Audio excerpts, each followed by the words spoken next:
आप सभी भाई बहनों का आध्यात्मिक ज्ञानात्मक चैनल की ब्रह्म मुहूर्त उपदेश कक्षा में एक बार फिर स्वागत है। आज की चर्चा का विषय है निष्काम कर्म। देखिए, बहुत बार गीता में इस शब्द को दोहराया गया है और मैं तो यहाँ तक कहूँगा कि भगवान श्री कृष्ण का अर्जुन को माध्यम बनाते हुए हम सभी भाई बहनों को ये निष्काम कर्म यानी कि कर्म योग। देखिए, योग का अभिप्राय होता है जब आत्मा परमात्मा के सम्मुख होती है, उस स्थिति विशेष को योग का नाम कहा गया। देखिए, जब जब हमारे मन बुद्धि में परमात्मा की स्मृति बनी रहती है तो आपके हमारी आत्मा का परमात्मा से एक योग बना रहता है। इस योग को देखिए तीन स्थितियों से वर्णन किया गया। एक है कर्म योग, दूसरा है ज्ञान योग और तीसरा है भक्ति योग। क्योंकि आज हमारी जो चर्चा है वो निष्काम कर्म के ऊपर है। कोई भी मनुष्य देखिए अपने मिले हुए जीवन में क्षण भर के लिए भी बिना कर्म किए तो रह नहीं सकता। देखिए, ये अलग बात है कि अक्सर हम देखिए स्थूल शरीर से कर्म करते हुए दिखाई देते हैं, लेकिन जब हम मानसिक रूप से चिंतन भी करते हैं उसको भी मानसिक कर्म कहा गया है। भले ही मानसिक कर्मों का देखिए कोई कर्माशय नहीं बनता, कर्माशय बनता है शारीरिक कर्मों का। स्थूल शरीर के स्तर पर जब हम कर्म करते हैं, क्योंकि आपके हमारे स्थूल शरीर के स्तर पर जब जब कोई क्रिया होती है, कर्म होता है। देखिए, अब हम दातुन कर रहे हैं तो बुरिश कर रहे हैं या कुछ ऐसी क्रिया कर रहे हैं जिससे अन्य जीवों पे कोई प्रभाव नहीं पड़ता, तो ऐसी क्रिया को मात्र क्रिया ही माना जाता है, कर्म भी नहीं माना जाता। और कामता या निष्कामता का तो फिर कोई प्रश्न ही नहीं है, वो तो एक साधारण क्रिया है। लेकिन जब जब आपकी हमारी किसी भी क्रिया द्वारा, चाहे वो परिवार के स्तर पर हो, देखिए हम अपने परिवार में विभिन्न प्रकार की क्रियाएं करते हैं तो वो कर्म बन जाती हैं, क्योंकि अन्य जीवों पे प्रभाव पड़ता है। इसी तरह जब हम घर से बाहर निकलते हैं, गली मोहल्ले में या ऑफिस की ओर या अपने व्यवसाय की ओर या अपने मित्रों में, रिश्तेदारों में या व्यवसाय में, यानी दिन भर हम जितनी भी गतिविधियां करते हैं तो एक साधारण मनुष्य से कितने ही कर्म होते हैं, मनुष्य को इसका बोध भी नहीं होता। और ऐसे सभी किए गए कर्मों का देखिए अन्य जीवों पे अच्छा प्रभाव भी पड़ता है, बुरा प्रभाव भी पड़ता है। दोनों ही स्थितियों में जब जब हमारे मन बुद्धि के स्तर पर सकामता बनी होती है, सकामता का अभिप्राय होता है कि उस किए गए कर्म क्या हमें फल चाहिए। देखिए, जब हम एक अहंकार युक्त होकर कर्ता भाव से हम कोई कर्म करते हैं कि इसका मुझे फल चाहिए, देखिए कोई दुख पाने के लिए तो कर्म करता नहीं है। वो तो अलग बात है कि जब हम देखिए शास्त्रों के विरुद्ध कोई कर्म कर जाते हैं, निषेध कर्म कर जाते हैं। अब देखिए, हम संसार में अलग अलग वाहन चलाते हैं तो वाहन चलाते समय भी देखिए यातायात के कुछ नियम होते हैं। वहां भी जब हम निषेध कर्म करते हैं तो आपके हमारे चालान कटते हैं। छोटे छोटे अपराधों पे कुछ धनराशि देकर ही काम चल जाता है। बड़े बड़े अपराध होते हैं तो उस पर तो हमें कुछ ना कुछ सजा भी भुगतनी पड़ती है, दंड भी भुगतना पड़ता है, जेल में भी जाना पड़ता है। यानी ये सभी परिस्थितियां आपके हमारे जीवन में बनती हैं। इसी तरह शास्त्रों में भी देखिए विधि विधान द्वारा एक विहित कर्म बताए गए हैं कि मनुष्य इन इन कर्मों को इन इन तरीकों से कर सकता है। ये अगर करता है तो उसको सुख रूपी अनुकूल परिस्थितियां मिलती। और जब जब वो निषेध कर्म करता है जिसका शास्त्रों में मना किया मत करो मत करो, फिर भी मनुष्य करता है, किसके लिए? अपने सुख प्राप्ति के लिए। देखिए, मनुष्य दिन में जब रजोगुण की स्थितियां होती हैं तो विषय भोगों की प्राप्ति के लिए कितने ही झूठ बोलता है, कितने ही छल कपट ठगी हेरा फेरी करता है और अपने जीविका के स्वाद के लिए अन्य पशु पक्षियों को भी हत्या कर देता है, वध कर देता है। तो ये सभी के सभी देखिए निषिद्ध कर्म है। निषिद्ध कर्मों का एक समय विशेष के बाद देखिए एक दुख रूपी फल आना निश्चित रहता है।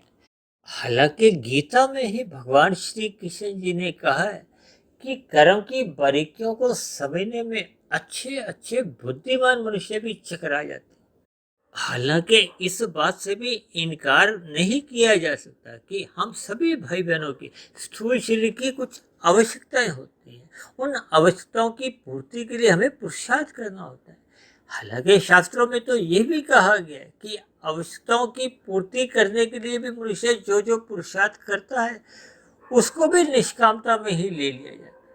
देखिए, जब जब हम एक विषय भोगों की प्राप्ति में एक रस ढूंढते हैं कि हम उनका मजा लेना चाहते हैं, उसमें रस बुद्धि बढ़ा लेते हैं, तब ऐसी स्थिति में देखिए वो आपके हमारे स्थूल शरीर की आवश्यकता तो होती नहीं।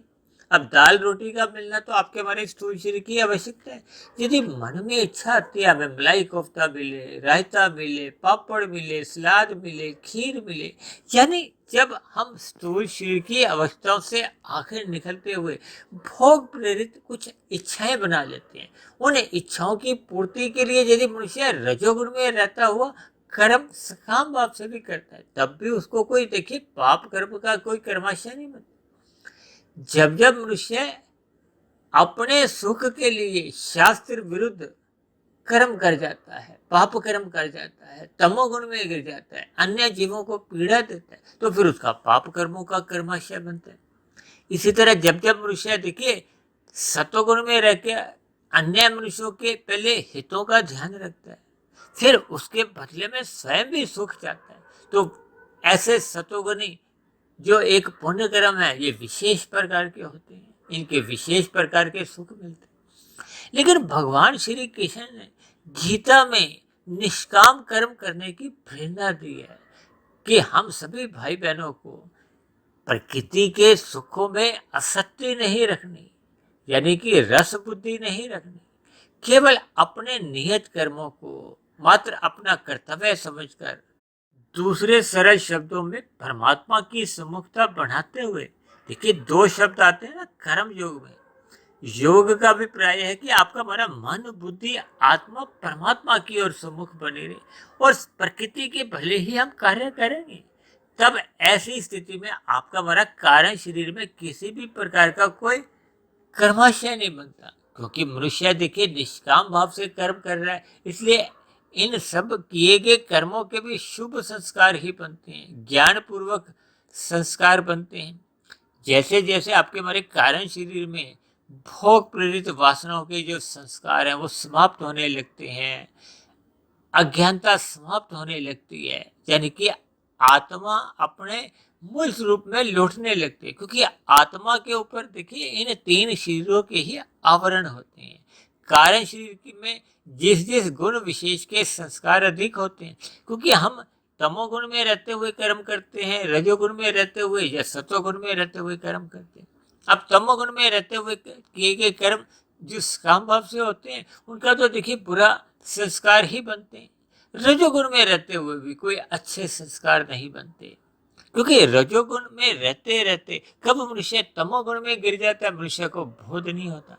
इसलिए सात्विक पुण्य कर्मों को तो अच्छा माना गया, क्योंकि सात्विक पुण्य कर्म एक नींव का काम करते हैं। किसकी? कि मनुष्य इन भविष्य में जाकर फिर वो निष्काम भाव से कर्म करता है, जैसे जैसे उसको परमात्मा का ज्ञान विज्ञान समझ में आने लगता है। ये प्रकृति के जो तीन गुण हैं, तमोगुण, रजोगुण और सतोगुण, ये एक कर्म में आते हैं। देखिए शाम को जब सूर्य अस्त होता है तो तमोगुण के 8 घंटे शुरू हो जाते हैं, उसके बाद सतोगुण के 8 घंटे आते हैं। सूर्य निकलने से पूर्व के जो 2 घंटे 40 मिनट का समय होता है वो ब्रह्म मुहूर्त का होता है। वो परमात्मा का हम जितना भी ध्यान ब्रह्म मुहूर्त में लगाते हैं वो आपकी हमारी आध्यात्मिक साधना को एक गति देते हैं।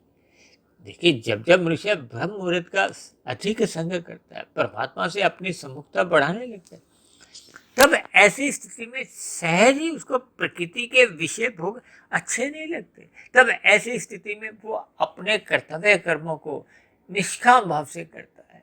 देखिए कर्तव्य कर्मों को निभाना है, जब हम फल की इच्छा ही नहीं रखते तो फिर ऐसी स्थिति में होने वाले जितने भी कर्म हैं वो निष्काम भाव से होने लगते। गीता में एक बात और कही गई है कि हमारे आपके जो कर्म हैं वो बने हुए स्वभाव के फलस्वरूप ही होते हैं।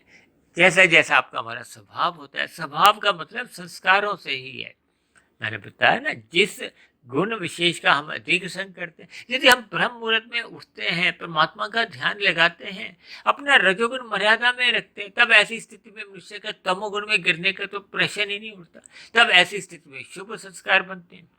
जब आपका हमारा स्वभाव शुभ बनने लगता है तो फिर हमें निष्काम भाव से कर्म करने में भी किसी प्रकार का कोई एक विशेष प्रयत्न नहीं करना होता। देखिए, आरंभिक स्थितियों में जब हम निष्काम भाव से कर्म करते हैं तो उसके लिए हमें विशेष प्रयत्न करना होता है। लेकिन जैसे जैसे आपका हमारा स्वभाव बनता है, देखिए स्वभाव यदि हमारा 70% बन गया तो हमें मेहनत केवल 30% की करनी होती है। जिनका भी स्वभाव नहीं बना, स्वभाव मान लो उनका 5% ही है, 95% फिर उनको मेहनत करनी पड़ती है। इसलिए मेरी आप सभी भाई बहनों से विनती है कि हमें अपना सत्वगुण बढ़ाना चाहिए। सत्वगुण बढ़ते बढ़ते जब हम ब्रह्म मुहूर्त में उठने के अपने संस्कार बना लेते हैं तो फिर परमात्मा की जो एक सुमुखता है वो बढ़ने लगती है। फिर सहज ही कर्म योग की स्थितियां बनने लगती हैं। कर्म योग में जैसे जैसे आपकी हमारी स्थिति मजबूत होने लगती है फिर हम ज्ञान योग की दिशा की ओर बढ़ते हैं। ज्ञान योग की स्थिति मजबूत होने से फिर हम भक्ति योग की ओर जाते हैं। भक्ति योग में ही आपके हमारे जो कारण शरीर में जो बुरे संस्कार होते हैं, भोग प्रेरित संस्कार होते हैं, वो क्रमशः दग्ध बीज होने लगते हैं। जैसे जैसे कर्माशय में संस्कार दग्ध बीज होने लगते हैं तो आपका हमारा स्वभाव सुधरने लगता है। इसलिए हम सभी भाई बहनों को अपने मिले हुए जीवन में ब्रह्म मुहूर्त में उठने का संस्कार बनाना चाहिए ताकि हमें निष्काम कर्म करने की ही सदा प्रेरणा मिलती रहे। क्योंकि निष्काम कर्म आपके हमारे ये जो प्रकृति के 3 गुणों के जो बंधन है वो कमजोर करने लगते हैं। जैसे जैसे ये बंधन कमजोर होते होते आपको हमारा कारण शरीर में जो एक सकामता है वो समाप्त हो जाती है, अज्ञानता समाप्त हो जाती है। तब ऐसी स्थिति में देखिए आत्मा के ऊपर किसी भी प्रकार का कोई आवरण नहीं होता। देखिए, आत्मा के ऊपर यदि 70% का आवरण है तो 30% की ही एक परमात्मा के प्रति समुखता होती है। तो ये समुखता हमें बढ़ानी होगी। मनुष्य योनि में ही हम साधना कर सकते हैं और निष्काम कर्म करने से ही आपके हमारी साधना को एक आरंभिक स्थितियां मिलती हैं। तो ऐसी सभी शुभ स्थितियां हम सभी भाई बहनों के जीवन में भी बने ताकि मिला हुआ जीवन सफल हो, सार्थक हो। इन्हीं शुभकामनाओं के साथ आज की चर्चा विशेष को यही विश्राम देते हैं। शाम को फिर मिलते हैं संध्या बेला ज्ञान कक्षा में। तब तक अपने आध्यात्मिक मित्र सुधीर भाटिया फकीर को आप इजाज़त दें। दिन में आपकी सात्विक दिनचर्या बनी रहे, इसके लिए मेरी ओर से आप सभी भाई बहनों को बहुत बहुत शुभकामनाएं।